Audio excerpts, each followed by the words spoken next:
नमस्कार विद्यार्थी मित्रांनो या ठिकाणी आपण आरोग्य विभाग तांत्रिक डायरी यामधून आरोग्य विभागातील जे विविध पदं आहेत वरती तुम्ही बघतायत या पदांसंदर्भातली लेक्चर सिरीज बघतोय। त्यामध्ये आपल्याला यापूर्वी विचारलेले जे प्रश्न आहेत त्या संदर्भातलं आजचं लेक्चर आपलं असणार आहे। विजयपथ पब्लिकेशन पुणे, लेखन या ठिकाणी विकास सिंधाळकर, तेजस करपे आणि सचिन कुरुन हे तीनही या ठिकाणी जे अभ्यासू विद्यार्थी लेखक मित्र आहेत या ठिकाणी या पुस्तकामध्ये अत्यंत सुसंगत अशी मांडणी करून यांनी आरोग्य सेवक भरतीच्या विद्यार्थ्यांसाठी एक चांगली संधी उपलब्ध करून दिली आहे की किती सोप्या पद्धतीने अभ्यास होऊ शकतो। विजयपथ पब्लिकेशन पुणे, त्याच्यामध्ये वन लाइनर प्रश्न असतील, याआधी आलेले विविध प्रश्न असतील, त्याच्यानंतर सगळे मुद्दे व्यवस्थित समाविष्ट केलेले आपल्याला या ठिकाणी दिसून येतात। पुस्तकासाठी तुम्हाला खाली डिस्क्रिप्शनमध्ये आपण संपर्क नंबर दिले आहेत, तिथे जाऊन तुम्ही हे पुस्तक घेऊ शकता। आपण काही महत्त्वाचे मुद्दे, काही महत्त्वाचे प्रश्न या लेक्चर सिरीजमध्ये कव्हर करणार आहोत। बघा, पहिला पेपर आपल्याला या ठिकाणी बघायचा आहे तो म्हणजे अधिपरिचारिका पदासाठी झालेली जी लेखी परीक्षा होती 2017ची, त्यामधील काही प्रश्न जे की तुम्हाला आरोग्य सेवक किंवा आरोग्य विभागाच्या विविध पदांसाठी सातत्याने विचारले जाऊ शकतात। पहिला प्रश्न काय होता या ठिकाणी, क्षकिरण म्हणजे काय? क्षकिरण विद्युत चुंबकीय लहरी, ऋण प्रभारित किरण, धन प्रभारित कण, प्रभार विरहित अणु। क्षकिरण म्हणजे काय? क्षकिरणांना काय म्हटलं जातं? थोडासा अभ्यास जर तुमचा असेल तर मला वाटतं उत्तरापर्यंत पोहोचणं अवघड नाहीये। क्षकिरण एक्स रे असा शब्द आहे त्याला इंग्रजीमध्ये, काय? X ray. विद्युत चुंबकीय लहरी असं आपण क्षकिरणांना म्हणत असतो।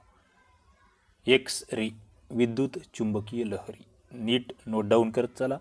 प्रश्न काय आलेले आहे म्हणजे या किरणांवर प्रश्न येतात, क्षे किरण, गॅमा किरण, बीटा किरण यावर प्रश्न येतात, हे तुम्हाला माहीत असलं पाहिजे। आपल्याला जुन्या प्रश्नपत्रिकेतून काय शिकायचं आहे, काय विचारले जाते हे जर एकदा तुम्हाला कळालं तर मग काय अभ्यास करायचा हे तुम्हाला कोणाला विचारावं लागणार नाही।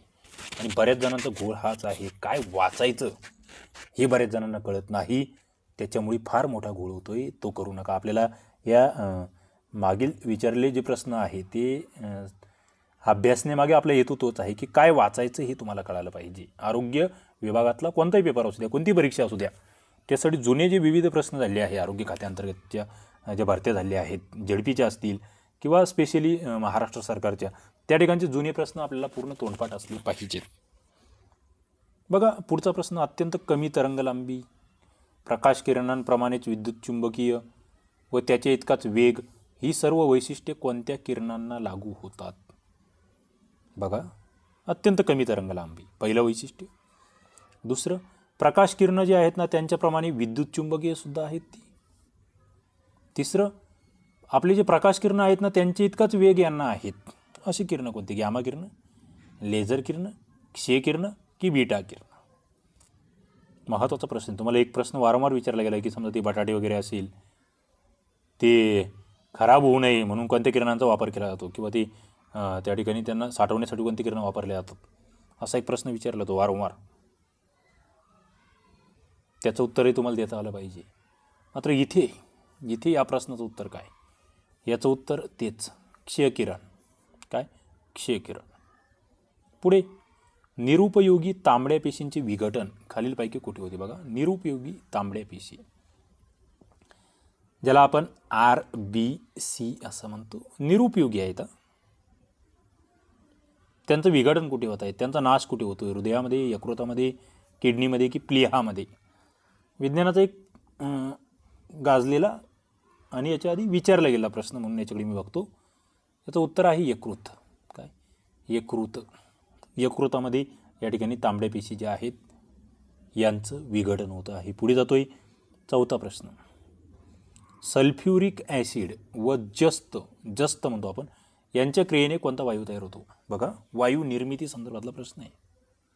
वायू निर्मिती कशा कशाची क्रिया होते? सल्फ्युरिक ॲसिड आणि जस्त याची क्रिया होते, त्याच्या क्रियेने कोणता वायू तयार होतो असा प्रश्न आहे।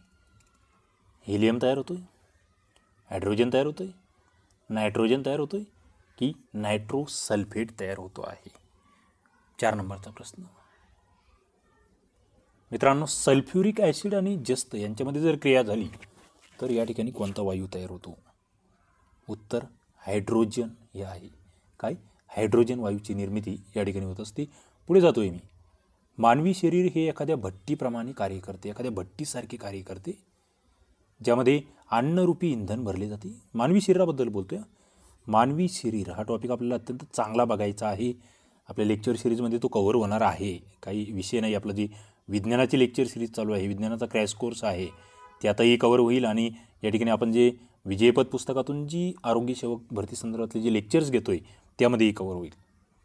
मानवी शरीर हे भट्टीसारखं काम करते, ज्यामध्ये अन्नरूपी इंधन भरले जाते आणि याच्यातून निर्माण होणाऱ्या उष्णतेला 98.4 अंश फॅरनहाईटवर मर्यादित ठेवण्याचे कार्य या ठिकाणी तापमान केंद्र करत असते.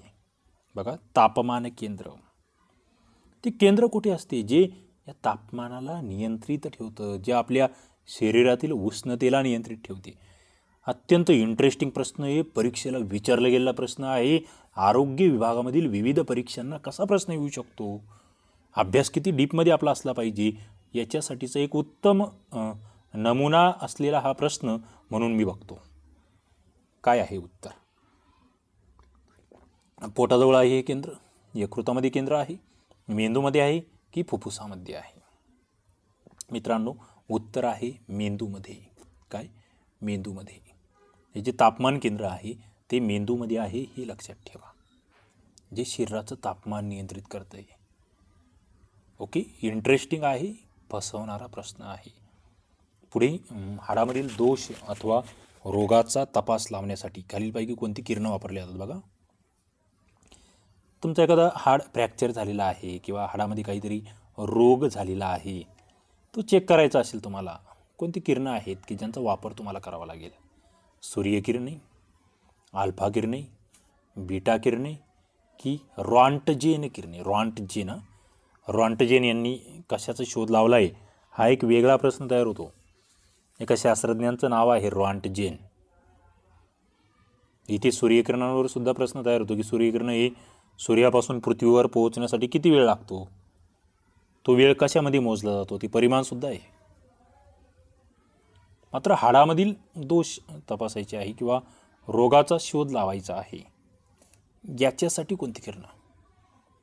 तर याच्यासाठी ही रॉन्टजेन किरणं जी आहेत ना, ही या ठिकाणी वापरली जातात. कोणती? रॉन्टजेन किरणं. पुढे 7 नंबरचा प्रश्न. टिंबटिंब ही शाखा पेशींच्या संरचनेच्या अभ्यासाशी संबंधित आहे. पेशी आपण म्हणतो ना, सेल्स स्ट्रक्चर ज्याला म्हटलं जातं, सेल्स स्ट्रक्चर. कोणती शाखा आहे जी पेशींच्या संरचनेचा अभ्यास करते? पेशींची संरचना त्याच्याशी संबंधित असलेली शाखा हिस्टॉलॉजी, सायटोलॉजी, एम्ब्रायलॉजी की पॅलेंटॉलॉजी किंवा पॅलेंटोलॉजी? 7 नंबरचा प्रश्न. आणि मला असं वाटतं पेशीची संरचना, पेशीशास्त्र, पेशी असेल, ऊती असेल, या संदर्भात सातत्याने प्रश्न आहे. आणि पेशींच्या संरचनेचा अभ्यास करणारी जी शाखा आहे तिला आपण सायटोलॉजी असं म्हणत असतो. काय? सायटोलॉजी किंवा सायटोलॉजी. पुढे, निद्रा रोग हा कशामुळे होतो? बघा, निद्रा रोग. प्रोटोझेन, विषाणू, बॅसिलस की अझोल्डा? 8 नंबरचा प्रश्न आहे. निद्रा रोग हा प्रोटोझेनमुळे होतो. कशामुळे? प्रोटोझेनमुळे. पुढे, हृदय व रक्तवाहिन्यांचा विकास या संबंधात अलीकडील काळात कोणत्या घटकावर विशेष चर्चा होत असते? काय? हृदय आणि रक्तवाहिन्या यांच्या विकासासंदर्भात. ग्लिसरॉल, लिपाज, कोलेस्ट्रॉल की प्रोटीन? 9 नंबरचा प्रश्न आहे. आपण जर बघितलं, हृदयाचं कार्य, पुढे रक्तवाहिन्यांचं कार्य, त्या रक्तवाहिन्यांमधील अडथळे आणि मग त्या संदर्भातील चर्चा जर बघितली तर तिथे कोलेस्टेरॉल ज्याला आपण म्हणतो त्याची सर्वाधिक चर्चा या ठिकाणी असते, हे लक्षात राहू दे. पुढे, प्रतिरोध संस्थेचे कार्य जे आहे त्याच्यामध्ये मदत कोण करतं? प्रतिरोध संस्था. लोह, आयोडीन, आयोडाईड की कॅल्शियम? 10 नंबरचा प्रश्न आहे. प्रतिरोध संस्था जी आहे तिच्या कार्यामध्ये मदत करणारं लोह आहे, ज्याला फेरस असं म्हटलं जातं, ज्याला आयरन असं म्हटलं जातं. ओके, लोह. पुढे, खालीलपैकी कोणत्या साधनाने हृदयाचे ठोके मोजले जातात? मला वाटतं एक सोपा प्रश्न. चुकायलाच नको असा. कार्डिओग्राफ, आता या प्रत्येकाचं कार्य माहीत असलं पाहिजे तुम्हाला. कार्डिओग्राफचं कार्य काय आहे, स्टेथोस्कोपचं कार्य काय आहे, थर्मामीटरचं कार्य काय आहे, आल्टीमीटरचं कार्य काय आहे. हृदयाचे ठोके मोजण्याचं काम स्टेथोस्कोप करतोय.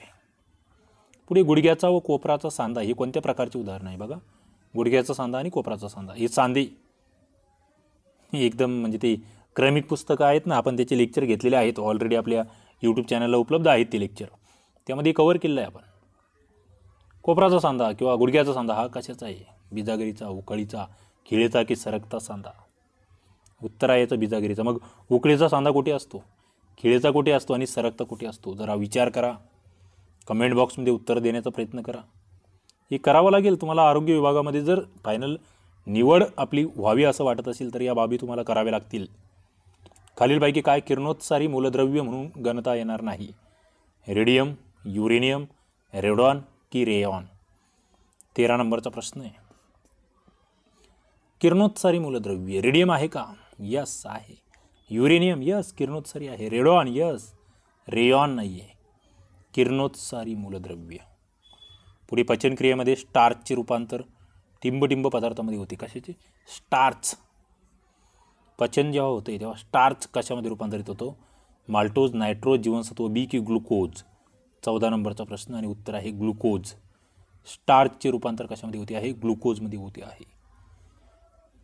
पुढे आम्लामध्ये कोणते मूलद्रव्य असते, आम्ल याच्यामध्ये कोणते मूलद्रव्य असते आम्लामध्ये, कार्बन, क्लोरीन, हायड्रोजन, ऑक्सिजन. आम्लामध्ये कोणती मूलद्रव्य असते. इंटरेस्टिंग आहे. आपण मला वाटतं मागील याच्यामध्ये सुद्धा हा प्रश्न आला होता मागील लेक्चरमध्ये, त्या प्रश्नपत्रिकेला, म्हणजे रिपीट झाला आहे हा प्रश्न. हायड्रोजन हा पाठच झाला पाहिजे आता तुमचा. आम्लामध्ये कोणते मूलद्रव्य असते, हायड्रोजन. पुढे alkali metals are, alkali metal जे असतात ते काय आहेत, ऑक्सिडायझिंग एजंट आहे, ऑक्सिडेंट आहे, रिडक्टंट आहे की इलेक्ट्रो निगेटिव्ह इलेमेंट्स आहेत. अल्कली मेटल्स, अल्कली मेटल्स हे रिडक्टंट आहेत हे तुम्हाला माहीत असलं पाहिजे. पुढे बेनिडिक्ट द्रावण तयार करण्यासाठी कशाचा उपयोग होतो बघा. बेनिडिक्ट द्रावण म्हटलेलं आहे. कशाचा उपयोग होतो बेनिडिक्ट द्रावण तयार करण्यासाठी. 17 नंबरचा हा प्रश्न आहे. Ferrous sulphate, copper sulphate, sodium sulphate की ॲल्युमिनियम सल्फेट. उत्तर आहे कॉपर सल्फेट. काय, कॉपर सल्फेट. पुढे खालीलपैकी कोणत्या ॲम्फिबी या आहेत यांना अवयव नसतात. ऑप्शन 18 नंबरचा प्रश्न आहे. इच्थिफिस, सॅलेमेंड्रा, अँग्युला की फेरेंटिमा. 18 नंबरचा प्रश्न आणि याचं उत्तर आहे इथिओफिस असं त्याला म्हटलेलं आहे. पुढे न्यूक्लियस जे आहे, न्यूक्लियसच्या अभ्यास शाखेला काय म्हटलं जातं, न्यूक्लियस. न्यूरोलॉजी, एंडोलाज्मॉलॉजी, कॅरिओलॉजी, एरगॅस्ट्रोप्लाझ्मॉलॉजी. 19 नंबरचा प्रश्न आणि उत्तर आहे न्यूक्लियसचा अभ्यास कॅरिओलॉजी या शाखेमध्ये केला जातो. पुढे विचारलं आहे की in carbon link in acetylene contains. Carbon link जी असते, कार्बन ज्याला आपण एकेरी बंध, दुहेरी बंध अशा स्वरूपात म्हणत असतो. ओके, हा जो कार्बन बंध असतो ॲसिटिलीन कंटेन्समध्ये हा कशा स्वरूपाचा असतो असा प्रश्न होता 20 नंबरचा. आणि त्याचं उत्तर जर बघितलं 1 सिग्मा 2 पाय बॉन्ड्स म्हणजे दुहेरी त्या ठिकाणी तो संबंध आहे हे या ठिकाणी लक्षात घ्यावं लागेल. पुढे दुहेरी बंध आहे. टिंबटिंब हे मानसिक आजाराचे वैशिष्ट्य नाही बघा. मानसिक आजारावर आपण लेक्चर घेतलेला आहे. मानसिक आजार आपण कव्हर केला आहे लेक्चर सिरीजमध्ये. काय याच्यामध्ये विचित्र वर्तन आहे, भयगंड आहे, शांत झोप आहे की भ्रम आहे. सरळ आहे. मला वाटतं ऑप्शन बघितल्यानंतर लगेच लक्षात येईल की शांत झोप ही मानसिक आजारात येणार नाही. बरोबर. 21 नंबरचा प्रश्न.